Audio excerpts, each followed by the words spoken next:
ಇವಾಗಂತೂ mulching sheet ಹಾಕೋದ್ರಿಂದ ಹಲವಾರು ಬೆನಿಫಿಟ್ ಇದೆ. ಅದೆಲ್ಲ ನಿಮಗೆ ಒಂದೊಂದೇ ನಾನು ತಿಳಿಸ್ತೀನಿ. ಹಾಯ್ ವೀಕ್ಷಕರೇ, ನಮಸ್ತೆ. ಪಚ್ಚೋಡ್ ಚಾನಲಿಗೆ ನಿಮಗೆಲ್ಲರಿಗೂ ಸ್ವಾಗತ ಸ್ನೇಹಿತರೆ. ನಾವು ಇವತ್ತು ಕಾಳುಮೆಣಸಿಗೆ ಮಲ್ಚಿಂಗ್ ಶೀಟ್ ಹಾಕ್ತಾ ಇದ್ದೀವಿ. ಅದ್ರ ಬಗ್ಗೆ ನಿಮಗೆ ಅಪ್ಡೇಟ್ ಕೊಡ್ತೀನಿ. ಬನ್ನಿ ಹೇಗೆ ಹಾಕ್ತಾಯಿದ್ದೀವಿ ಅಂತೆಲ್ಲ ತೋರಿಸ್ತೀನಿ. ನೋಡಿ, ಕಾಳುಮೆಣಸಿಗೆ ಸ್ವಲ್ಪ ಮಲ್ಚಿಂಗ್ ಶೀಟ್ ಹಾಕ್ಲಿಕ್ಕೆ ಸ್ಟಾರ್ಟ್ ಮಾಡಿದ್ದೀವಿ. ಇದು ಮೊನ್ನೆ ಒಂದು ಸ್ವಲ್ಪ ಗಿಡಕ್ಕೆ ಹಾಕಿದ್ವಿ, ಮತ್ತೆ ಮಳೆ ಜಾಸ್ತಿ ಆಯಿತು, ಹಾಗಾಗಿ ಬಿಟ್ಕೊಂಡಿದ್ವಿ. ಈಗ ಅದಕ್ಕೆ ಮತ್ತೆ ಮುಂದುವರಿಸ್ತಾ ಇದ್ದೀವಿ. ನಾವು ಮಲ್ಚಿಂಗ್ ಶೀಟ್ ಹೇಗೆ ಕಟ್ ಮಾಡ್ತೀವಿ ಮತ್ತು ಎಷ್ಟು ಅಡಿಗೆ ಅಳತೆ ಇಟ್ಕೊಳ್ತೀವಿ ಅದ್ರ ಬಗ್ಗೆ ಎಲ್ಲ ತಿಳಿಸ್ತೀನಿ. ಅದಕ್ಕಿಂತ ಮೊದಲು ದಯವಿಟ್ಟು ನನ್ನ ಚಾನಲ್ನ ಸಬ್ಸ್ಕ್ರೈಬ್ ಮಾಡಿ, ಲೈಕ್ ಕೊಡಿ, ಹಾಗೆ ನಿಮ್ಮ ಸ್ನೇಹಿತರಿಗೆಲ್ಲ ಶೇರ್ ಮಾಡಿ. ಸ್ನೇಹಿತರೆ ನೋಡಿ, ನಾವು ಮಲ್ಚಿಂಗ್ ಶೀಟು ಯಾವ ಥರದ್ದು ಹಾಕ್ತಿದ್ದೀವಿ ಅಂತ ತಿಳಿಸ್ತೀನಿ. ಮಲ್ಚಿಂಗ್ ಶೀಟಲ್ಲಿ 2 ಟೈಪ್ ಬರುತ್ತೆ. ನೀರು ಹೋಗುವಂಥದ್ದು ಒಂದು ವೀಡ್ ಮ್ಯಾಟ್ ಅಂತ ಬರುತ್ತೆ, ಇನ್ನೊಂದು ಮಲ್ಚಿಂಗ್ ಶೀಟ್ ಅಂತ. ಇದು ಬರೀ ಫುಲ್ ಪ್ಲಾಸ್ಟಿಕ್ಕಿಂದೇ ಬರುತ್ತೆ. 2 ಟೈಪಿಂದ ಬರುತ್ತೆ. ನೀವು ವೀಡ್ ಮ್ಯಾಟ್ ಏನಕ್ಕೆ ಅಂದರೆ, ನೀವು ಕಳೆ ಬೆಳೆದಾಗಿ ವೀಡ್ ಮ್ಯಾಟ್ ಹಾಕ್ತಾರೆ. ನಿಮಗೆ ವೀಡ್ ಮ್ಯಾಟ್ ಹಾಕಿದಾಗ ಏನಂದರೆ, ವೀಡ್ ಮ್ಯಾಟಲ್ಲಿ ನೀರು ಕೆಳಗಡೆ ಹೋಗುತ್ತೆ. ಇನ್ನೊಂದು ಈ ರೀತಿ ಪ್ಲಾಸ್ಟಿಕ್ಕಿಂದ ಬರುತ್ತೆ.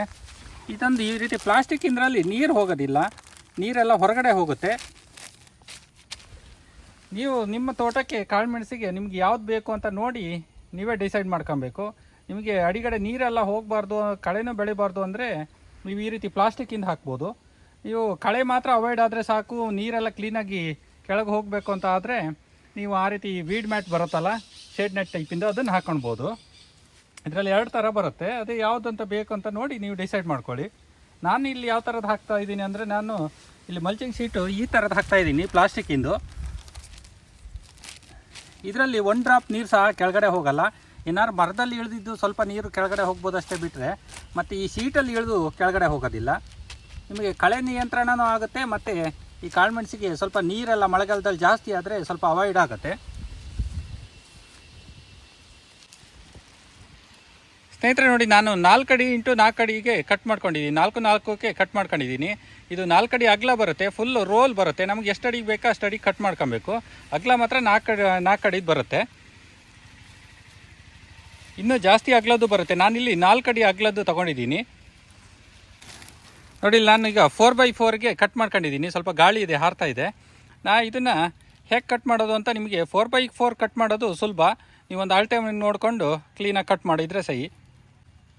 ಆನಂತರ ಇದನ್ನು ನಾವು ಮತ್ತೆ ಅಡಿಕೆ ಮರಕ್ಕೆ ಕ್ಲೀನಾಗಿ ಯಾವ ರೀತಿ ಹಾಕಲಿಕ್ಕೆ ಕಟ್ ಮಾಡಬೇಕು ಅನ್ನೋದನ್ನು ತಿಳಿಸ್ತೀನಿ ನೋಡಿ. ಇದನ್ನು 4 ಫೋಲ್ಡ್ ಮಾಡ್ಕೊಂಡು ಆನಂತರ ಕಟ್ ಮಾಡಬೇಕು, ಅದನ್ನು ತಿಳಿಸ್ತೀನಿ ನೋಡಿ. ನೋಡಿ, ಈ ರೀತಿ 4 ಫೋಲ್ಡ್ ಮಾಡ್ಕೊತೀವಿ. 1 ಫೋಲ್ಡ್ ಆಯಿತು.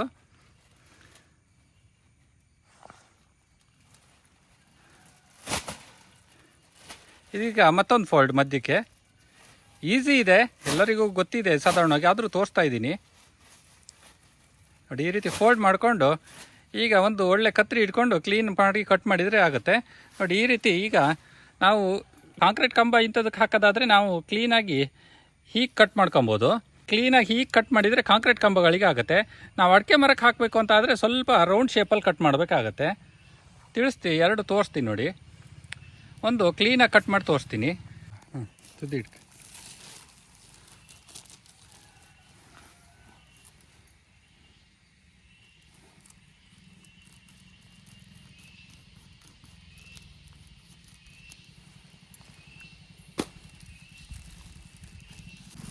ನೋಡಿ, ಈಗ ಕಟ್ ಮಾಡಿದ್ದೀನಿ. ಯಾವ ರೀತಿ ಬರುತ್ತೆ ನೋಡೋಣ, ತೋರಿಸ್ತೀನಿ ನೋಡಿ. ಈಗ ಸ್ಕ್ವಯರ್ ಟೈಪ್ ಬಂದಿದೆ.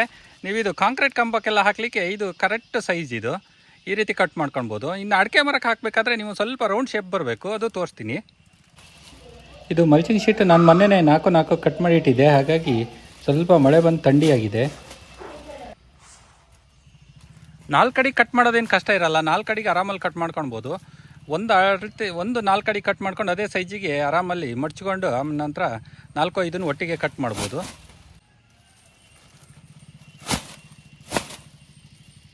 ಕಾಳುಮೆಣಸಿನ ಗಿಡದ ಸೈಡು ಸ್ವಲ್ಪ ಬಳ್ಳಿ ಜಾಸ್ತಿ ಇರೋ ಕಡೆ ನಿಮಗೆ ಒಂದು ಸೈಡ್ ಜಾಸ್ತಿ ಬೇಕು ಅಂತ ಆದರೆ ಅಲ್ಲಿ ಕಟ್ ಮಾಡುವಾಗ ನಾವು ಉದ್ದ ಗಿಡ್ಡ ಸ್ವಲ್ಪ ವ್ಯತ್ಯಾಸ ಮಾಡಬೇಕಾಗತ್ತೆ.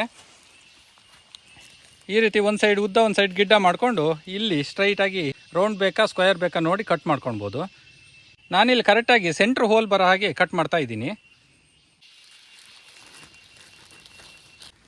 ನೋಡಿ, ಅವಾಗ ಸ್ಕ್ವೇರ್ ಮಾಡಿದ್ವಿ, ಈಗ ಸ್ವಲ್ಪ ರೌಂಡ್ ಬರಬೇಕು, ಅದಕ್ಕೆ ಸ್ವಲ್ಪ ರೌಂಡ್ ಶೇಪ್ ತೊಗೊಂಡ್ರೆ ಸಹಿ.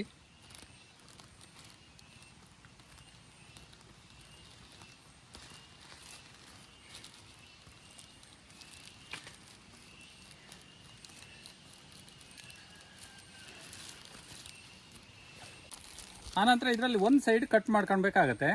ನಾವು ಓಪನ್ ಆಗಿಲ್ಲ ಅಂದರೆ ಅಡಿಕೆ ಮರಕ್ಕೆ ಹಾಕ್ಲಿಕ್ಕಾಗಲ್ಲ. ಒಂದು ಸೈಡ್ ಕ್ಲೀನಾಗಿ ಕಟ್ ಮಾಡ್ಕೊಳ್ಬೇಕು.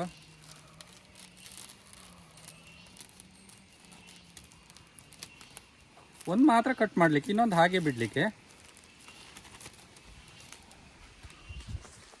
ನೋಡಿ, ಈಗ ಓಪನ್ ಮಾಡ್ತೀನಿ.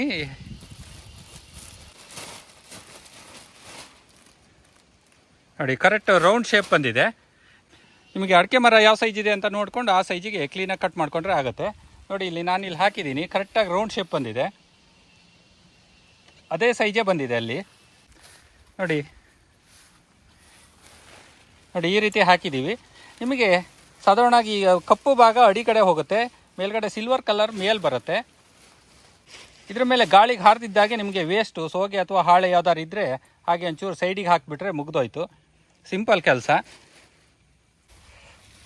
ನೋಡಿ, ಈಗ ನಾವೊಂದು ಇಲ್ಲಿ ಕಾಳುಮೆಣಸಿನ ಗಿಡ ಇದೆ, ಅದಕ್ಕೆ ನಾವು ಹಾಕ್ತಾ ಇದ್ದೀನಿ ಮಲ್ಚಿಂಗ್ ಶೀಟು.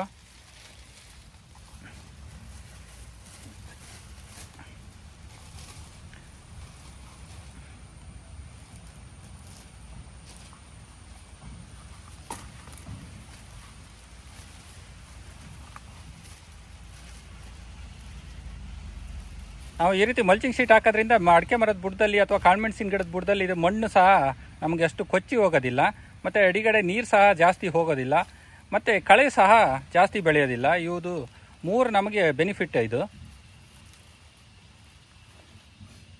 ಇದ್ರ ಮೇಲ್ಗಡೆ ಒಂದು ವೇಸ್ಟ್ ಸೋಗೆ ಅಥವಾ ಹಾಳೆ ಕ್ಲೀನಾಗಿ ಸೈಡಿಗೆ ಹಾಕಿಬಿಟ್ರೆ ಗಾಳಿಗೇನು ಹಾರೋಗೋದಿಲ್ಲ, ಅಲ್ಲೇ ಸೆಟ್ ಆಗಿಬಿಡುತ್ತೆ. ನೋಡಿ, ಎಷ್ಟು ನೀಟಾಗಾಯಿತು.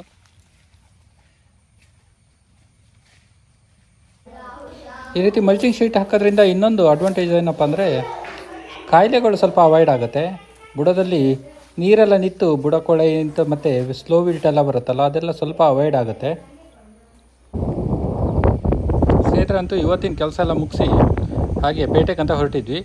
ಹಾಗೆ ಹೊಳೆ ಫುಲ್ಲು ಆಗಿ ನೀರು ಹೋಗ್ತಾ ಇತ್ತು, ನೋಡೋಣ ಅಂತ ಮತ್ತೆ ನಿಲ್ಲಿಸಿದೆ. ಅಲ್ಲೇ 2 ಬಾತುಕೋಳಿ ಬೇರೆ ನೀರಲ್ಲಿ ಹೋಗ್ತಾ ಇರೋದು ನೋಡ್ಬೋದು ನೀವು.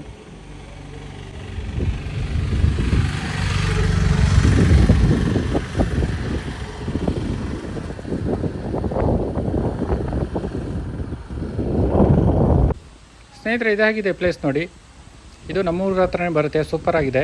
ಅದು ಮೋಡ ಮತ್ತು ಮಳೆ ಇರೋದ್ರಿಂದ ಇನ್ನೂ ಸೂಪರಾಗಿ ಕಾಣ್ತಾ ಇದೆ. ಅದಕ್ಕೆ ಒಂದು ನಿಲ್ಲಿಸಿ ಒಂದು ವೀಡಿಯೋ ಮಾಡ್ತಾಯಿದ್ದೀನಿ.